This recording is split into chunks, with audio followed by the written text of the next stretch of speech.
বন্ধুরা, আজকের বেগুন ভাজা।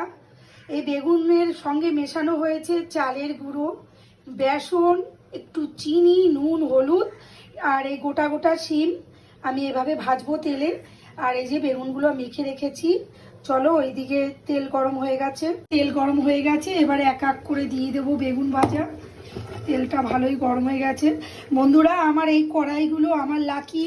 ওর জন্য আমি আজও অবধি আমি ঠিক একটা কড়াই কিনতে পারি না, কিন্তু এইসব কড়াই হচ্ছে আমার একটা স্মৃতি।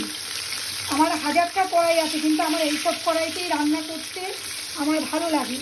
তো সেই কারণেই বন্ধুরা আমি এই কড়াইগুলো আজও ফেলিনি। ঠিক আছে, যেহেতু একটা কষ্ট করে যখন মানুষ একটা জিনিস কেনে না, তার মায়াই আলাদা থাকে। তো এই এই এই কড়াইটা কিনেছি আজ থেকে 12 বছর আগে। তো এই কড়াইয়ের যা দেখেছেন, দেখে টেনে গেছে। কাজের মাসি অনেকবার বলেছে চেঞ্জ করে দাও।